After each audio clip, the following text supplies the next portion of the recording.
Bismillahirrahmanirrahim. Assalamualaikum warahmatullahi wabarakatuh.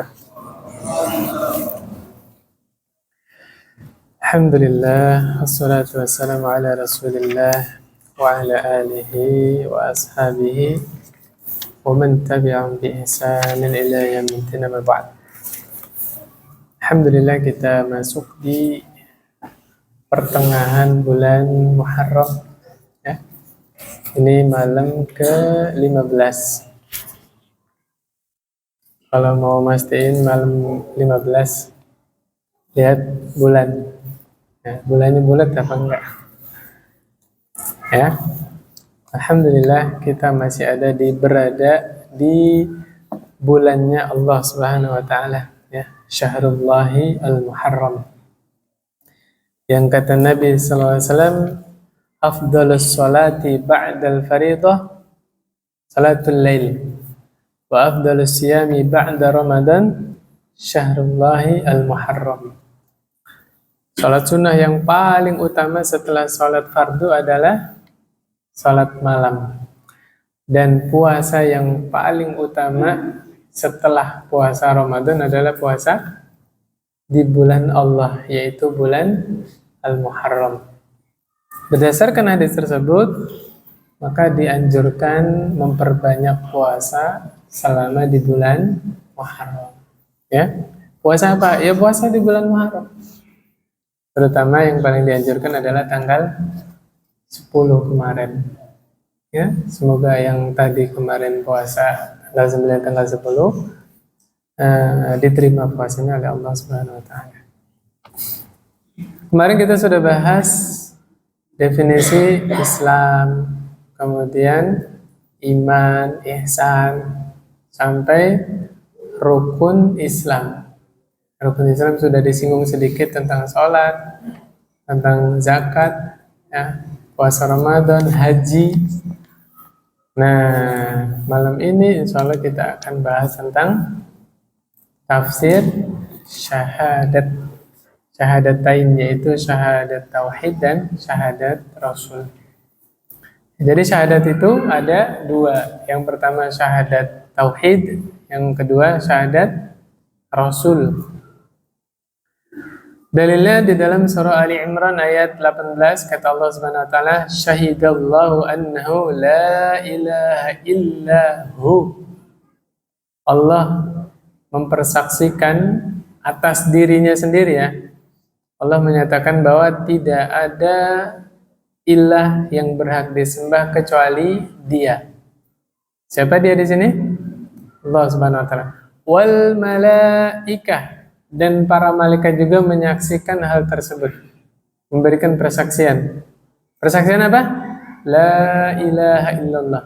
Wa ulul ilmi, juga orang-orang yang diberi ilmu. Qaiman bil qist, ya. Para malaikat, orang-orang yang telah diberi ilmu itu tegak bil qist, dengan adilnya, tegak di atas kalimat la ilaha illallah.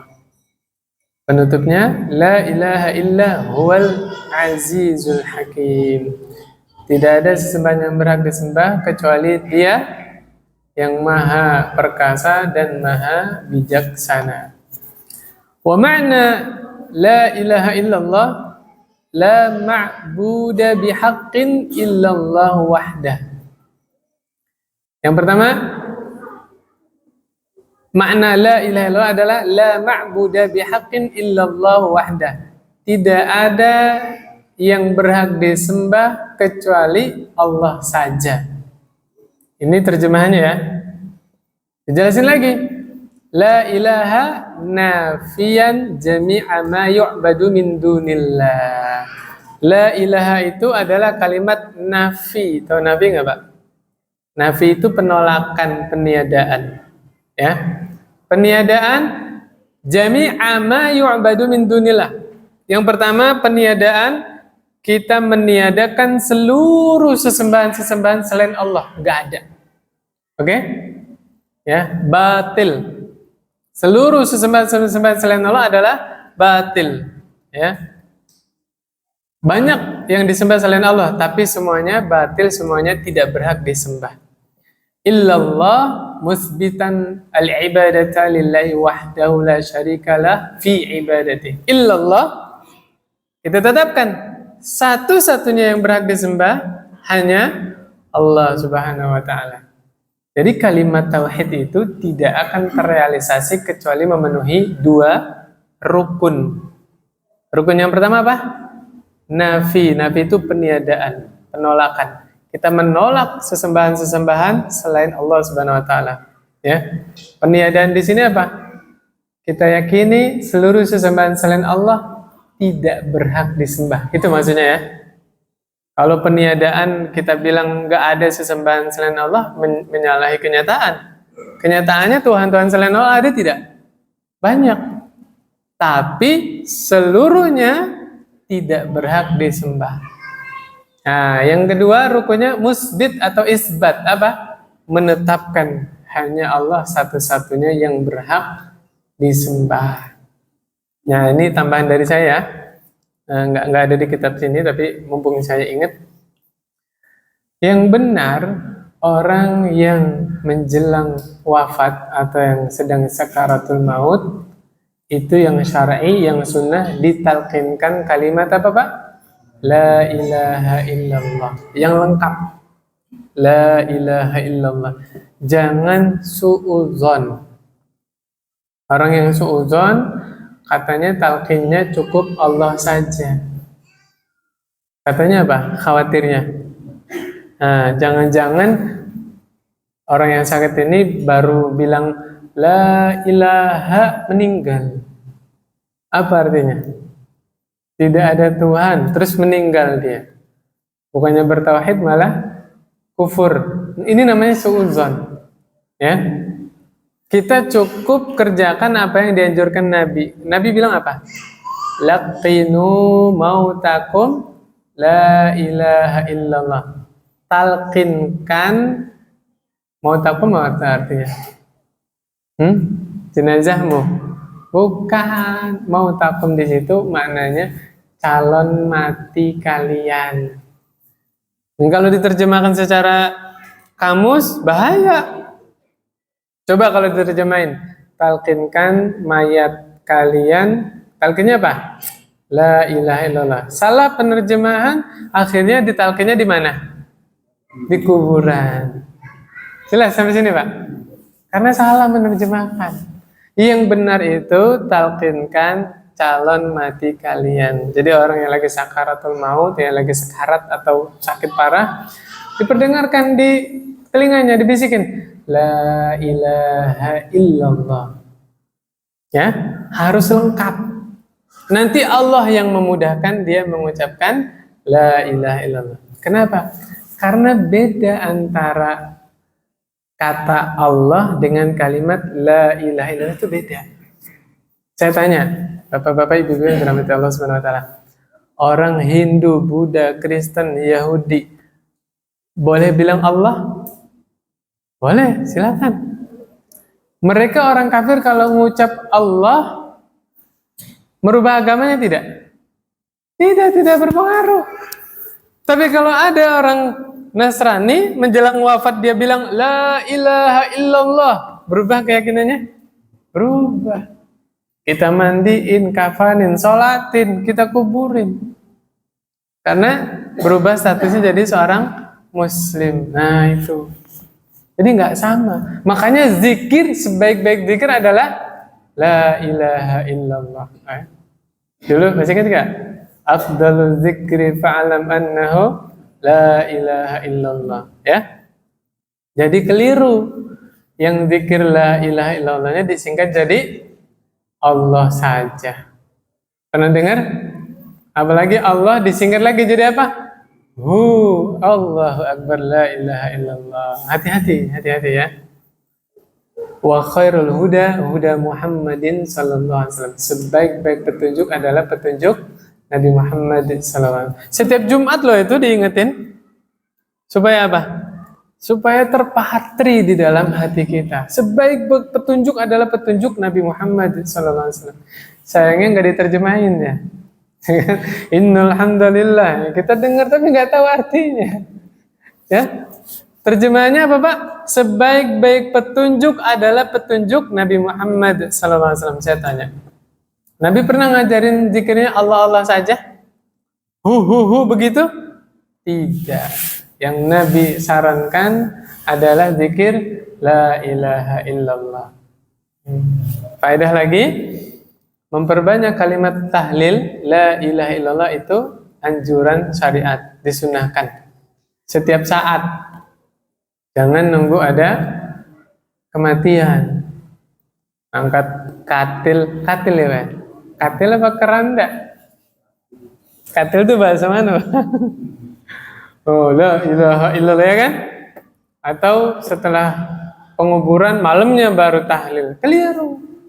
Yang benar memperbanyak kalimat tahlil adalah setiap saat sepanjang waktu. Habiskan umur kita untuk memperbanyak zikir la ilaha illallah. Bayangin Pak kalau kita udah mendarah daging kalimat itu. Ya, lagi naik sepeda motor la ilaha illallah. Terus lagi kendaraan la ilaha. Terus qadarullah Allah takdirkan kita meninggal kecelakaan di jalan. Ucapan yang terakhir apa? La ilaha illallah. Man akhiru kalamihi la ilaha illallah dakhalal jannah.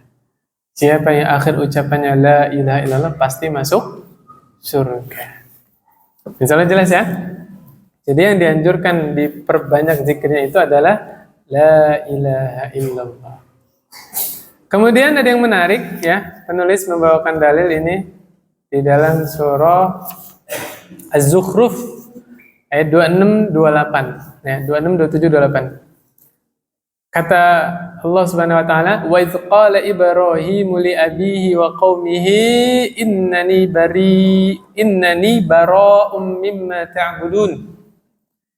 Dan tatkala Ibrahim berkata kepada ayahnya atau bapaknya, kepada kaumnya. Nabi Ibrahim bilang, "Innani bara'um mimma ta'budun." Sesungguhnya aku berlepas diri dari apa-apa yang kalian sembah. Lanjutan ayatnya, Pak. Illalladzi fatarani fa innahu sayahdin. Kecuali zat yang telah menciptakanku ya, dan dia Allah Subhanahu wa taala akan memberi hidayah kepadaku. Yang menarik di sini ya, Nabi Ibrahim bilang apa tadi? Aku berlepas diri dari sesembahan-sesembahan kalian. Tapi ada lanjutannya apa? Kecuali zat yang menciptakanku. Siapa? Allah Subhanahu wa taala. Di sini bisa dipahami bagaimana, Pak? Bahwa orang musyrik zaman dulu itu ya menyembah berhala-berhala juga menyembah Allah. Seandainya orang musyrik tidak menyembah Allah, ucapan Nabi Ibrahim cukup sampai aku berlepas diri dari seluruh sesembahan kalian, titik. Iya enggak? Tapi ada lanjutannya tadi kan? Kecuali Allah. Nah, disinilah betul tepat definisi syirik yang disebutkan oleh penulis. Syirik adalah engkau menyembah Allah juga menyembah selain Allah. Dan dikuatkan lagi nanti kalau kita baca Sirah Nabawi, orang-orang musyrikin Mekah itu juga menyembah Allah. Nggak tanggung-tanggung. Allah tegaskan di dalam surah Az-Zumar ayat 3. Masih ingat? Andalan itu. Saya sering bawakan ayat itu. Orang musyrik bilang apa? Ma na'buduhum. Kami tidak nyembah mereka. Tidak nyembah berhala. Illa liqarribuna ilallahi zulfa. Ritual yang selama ini kami lakukan, ya, ibadah-ibadah yang selama ini kami lakukan terhadap berhala-berhala itu hanyalah wasilah. Harapan kami, wasilah itu bisa mendekatkan diri kami kepada Allah dengan sedekat-dekatnya. Tuh, dapat lagi definisi syirik berikutnya apa? Syirik adalah engkau menjadikan perantara antara dirimu dengan Allah dalam ibadah. Ya. La haula wala quwwata illa billah. Segitu tipisnya samar-samar syaitan kasih syubhat sehingga orang musyrik merasa tidak berbuat syirik. Jelas nggak Pak? Ngeri ya, subhanallah. Kalau kita nggak belajar luar biasa ngerinya. Ya, maka betul pepatah Indonesia, tak kenal maka tak sayang. Sayangnya pepatah itu berhenti sampai situ. Padahal ada lanjutannya Pak. Tak kenal maka tak sayang, tak kenal maka tak benci. Paham Pak? Kita nggak kenal Nabi Muhammad SAW, tidak akan sayang kepada Nabi Muhammad SAW. Kalau mau cinta, mau sayang kepada Rasulullah SAW, kenal. Gimana cara kenalnya? Baca hadisnya, baca sirah nabawinya, ya. Quran terjemahan dibaca Pak. Jangan baca Arabnya doang. Minimal punya azam sekali seumur hidup. Bapak ya, kita semua pernah tahu artinya Al-Quran itu. Makanya saya kasih PR. Dikerjain gak nih? PR-nya jangka panjang. 1 malam baca Quran terjemahan 1 halaman. Harapannya kalau teman-teman baca terjemahannya pasti ada penasaran. Gak mungkin kita mampu memahami Al-Quran dari terjemahan doang, gak mungkin. Karena Al-Quran butuh terhadap tafsir, ya, butuh terhadap hadis. Mudah-mudahan ketika kita baca terjemahan penasaran, ini maksudnya apa ya? Bisa tanya kepada yang ngerti, yang ahli, ya, apalagi searching sekarang kan udah banyak ya. Bapak nggak ngerti Al-Baqarah ayat 30, tulis aja di YouTube tafsir Al-Baqarah ayat 30, nanti muncul. Ada ceramahnya gitu. Ya, coba tester Pak. Kalau 1 malam 1 halaman, berapa tahun saya menyelesaikan? Harusnya 2 tahun selesai. Kalau mau cepet-cepet Bapak, saya mau setahun lah selesai terjemahan. Ya udah 1 malam 2 halaman. Coba, ini bulan apa? Muharram. Nanti ketemu Muharram lagi saya tanya ya. Selesai gak Quran terjemahannya? Ya, 1 malam 2 halaman. Berapa menit Pak 2 halaman? Ayo, paling lama 5 menit. Coba dibaca, ya. Masa kita nggak penasaran? Sebab Al-Quran itulah para sahabat disiksa. Sumayyah tahu Pak? Sumayyah, syahidah awal fil Islam, ya. Wanita pertama yang mati syahid di dalam Islam. Gara-gara Al-Quran, Pak.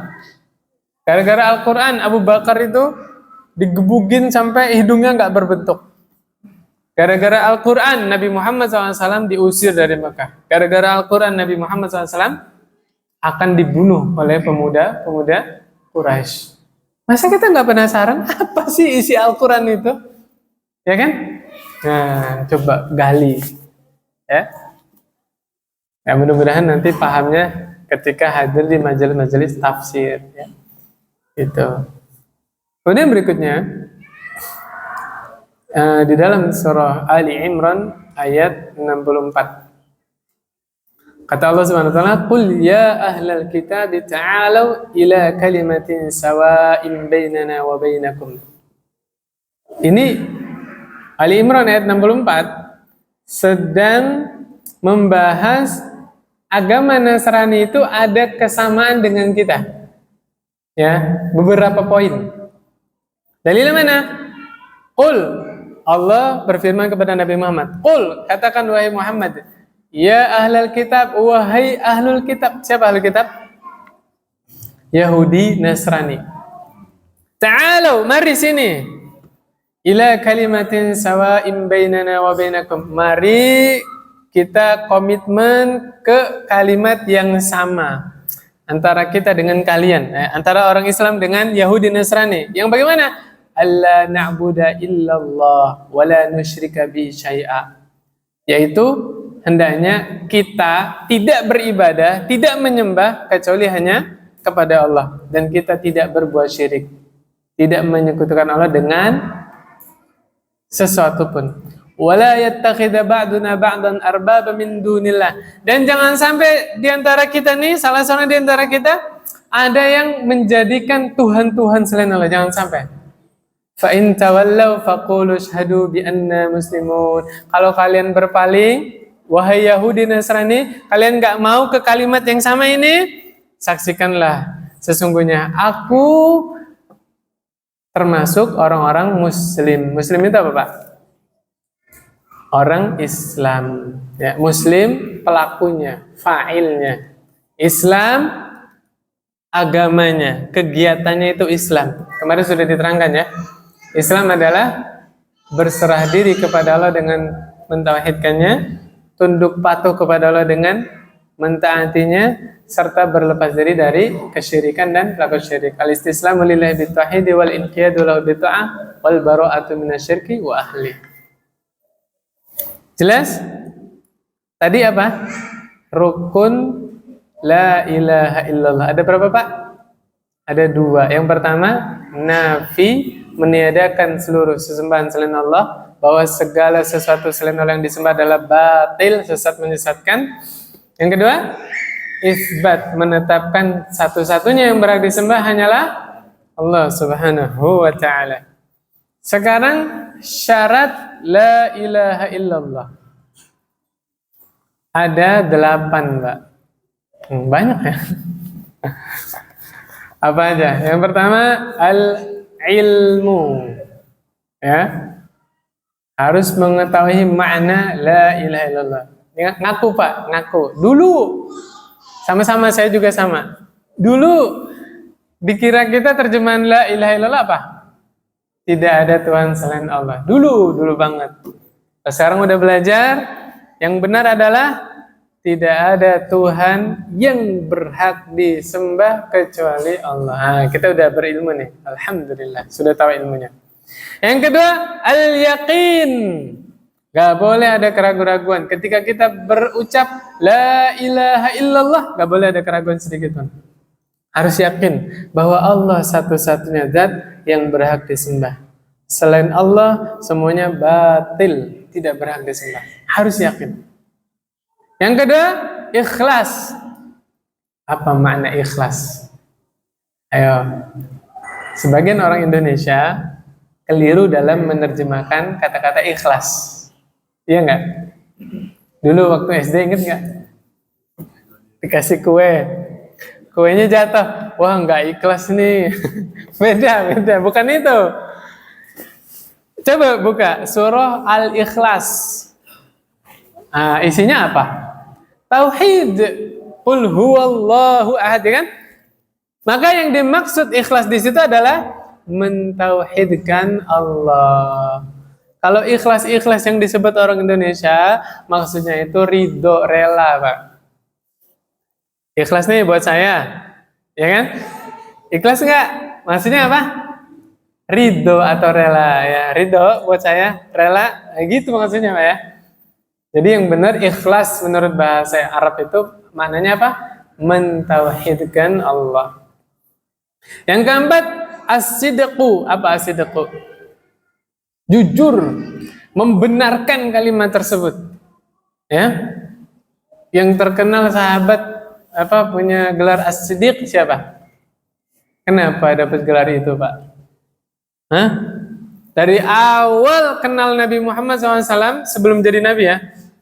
Terus ngaku jadi Rasul Nabi Muhammad SAW di usia 40 sampai meninggal, sampai Abu Bakar meninggal, tidak ada keraguan sama sekali.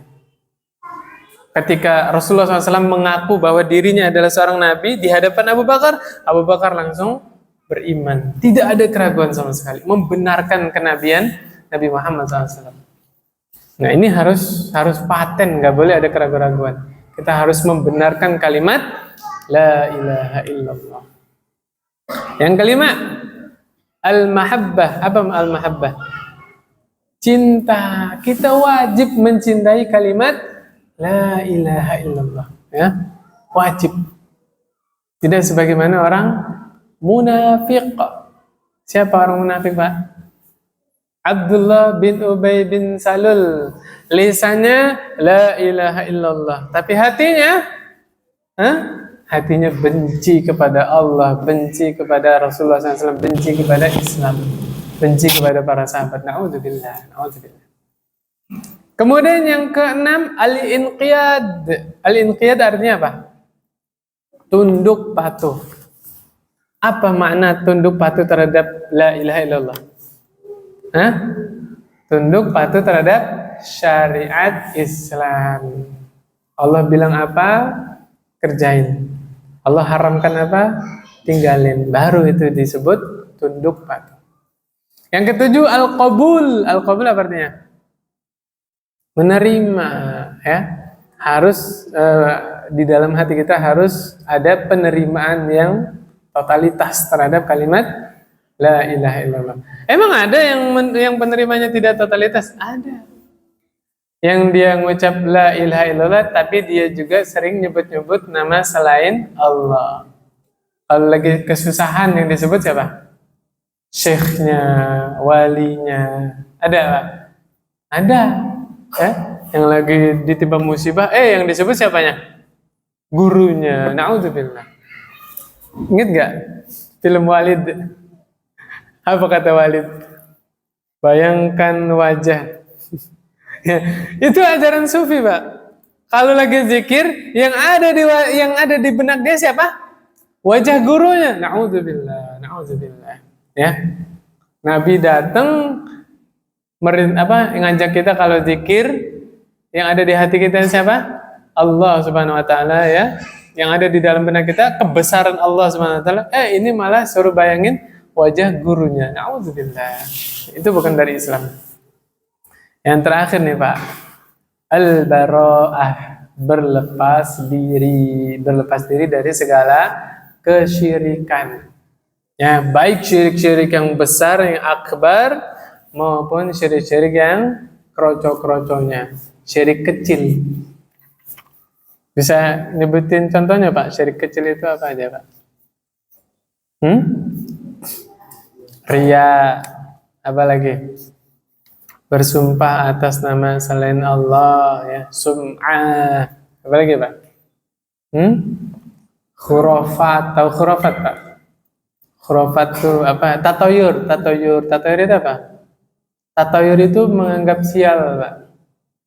Kenapa disebut tatoyur? Itu berasal dari tuyur. Tuyur itu toirun. Toirun apa? Burung. Jadi dulu orang Arab tuh kalau mau cari nafkah keluar rumah tuh, depan rumah ada burung. Dikagetin burungnya. Pergi kemana nih? Ke utara, ke selatan, ya, ke barat, ke timur. Jadi burungnya pergi kemana? Dia pergi ke situ. Ya, menganggap keberuntungan atau menganggap sial. Itu juga syirik, tapi syirik kecil. Tapi jangan ngeremehin syirik kecil, Pak. Syirik kecil itu salah satu dosa besar. Paham maksud saya, Pak? Ustadz Mujahid donatur, masih ingat? Dilempar ke dalam neraka pertama kali gara-gara apa? Riya. Saya tanya, orang yang riya keluar dari Islam? Tidak. Syirik kecil kan? Tidak mengeluarkan pelakunya dari Islam. Tapi dia pertama dilempar ke dalam neraka. Jangan meremehkan syirik kecil. Syirik kecil itu salah satu jenis dosa besar. Ya, na'udzubillah min dzalik. Dan keyakinan-keyakinan yang masih menyebar di tengah masyarakat. Kalau orang hamil suruh bawa gunting, bawa apa? Peniti. Penitinya ditusuk ke bengle. Anak zaman sekarang mana tahu bengle itu apa? Bapak tahu ya? Bengle tahu nggak, Pak? Tahu ya? Udah jarang yang nanam ya? Iya, mirip kayak jahe.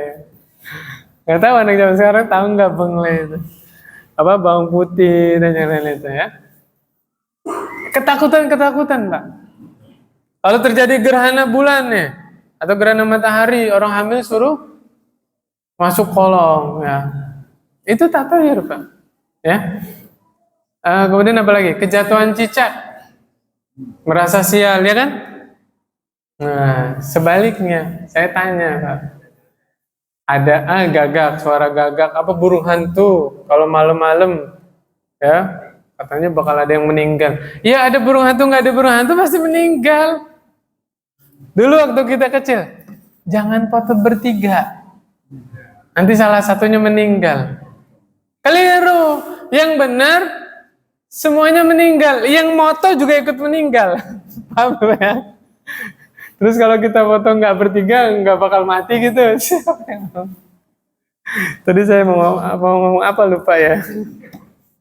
Ada mau saya contohin satu lagi itu apa ya? Lupa itu saya. Aduh lupa lagi.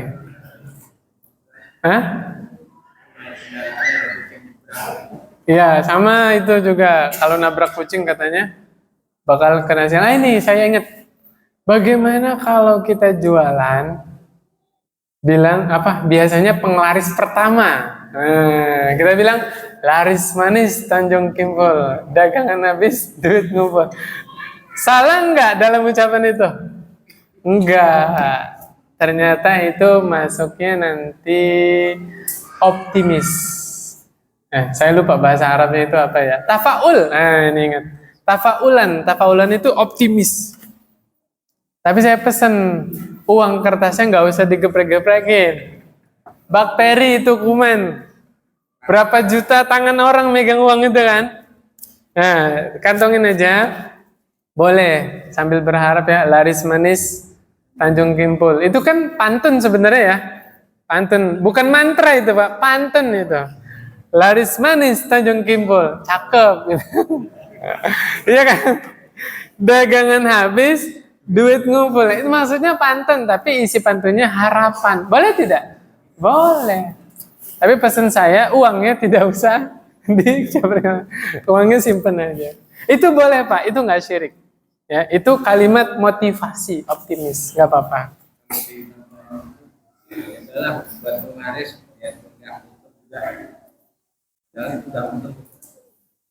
Jangan bohong berarti dia. Biasa itu pedagang itu sudah ada hadisnya itu Pak. Di antara Allah tidak mau memandang kepada seseorang itu, di antaranya apa?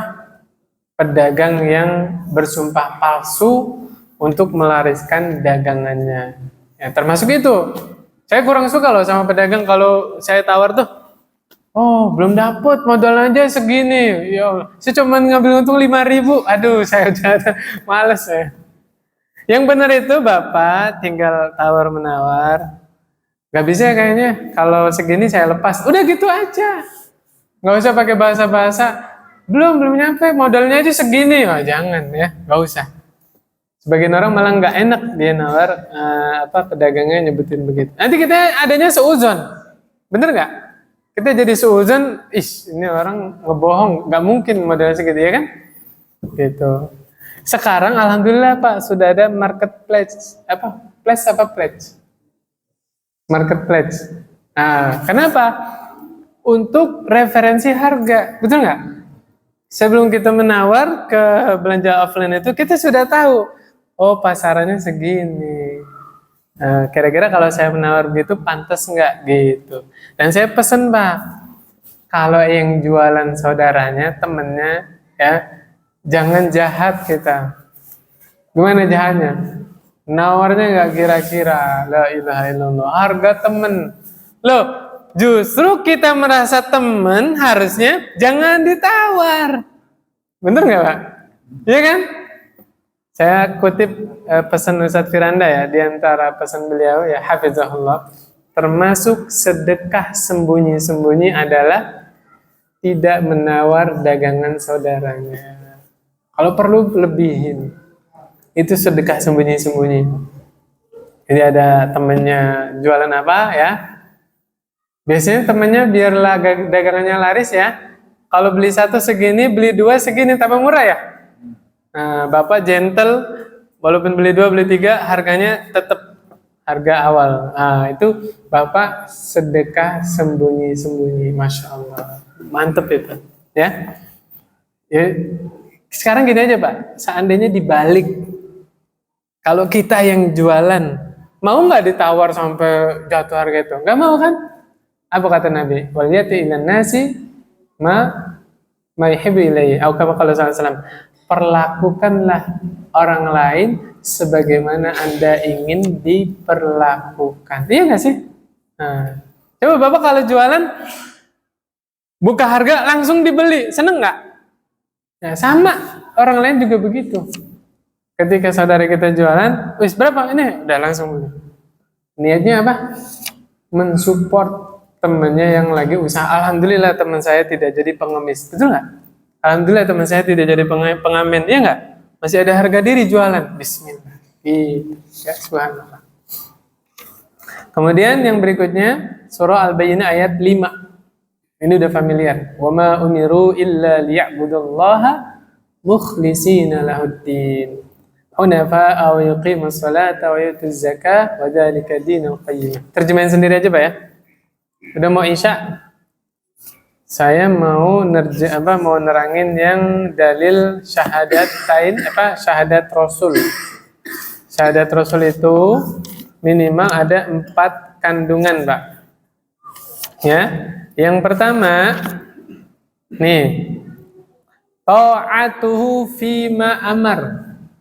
Asyhadu anna Muhammadar Rasulullah itu ada konsekuensinya, Pak. Yang pertama, mentaati seluruh perintah Rasul Nabi Muhammad SAW. Apa aja yang Nabi perintah, Pak, kerjain.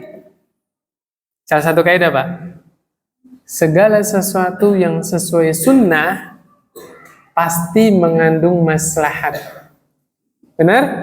Ya, saya ulangi ya. Segala sesuatu yang sesuai sunnah pasti mengandung maslahat.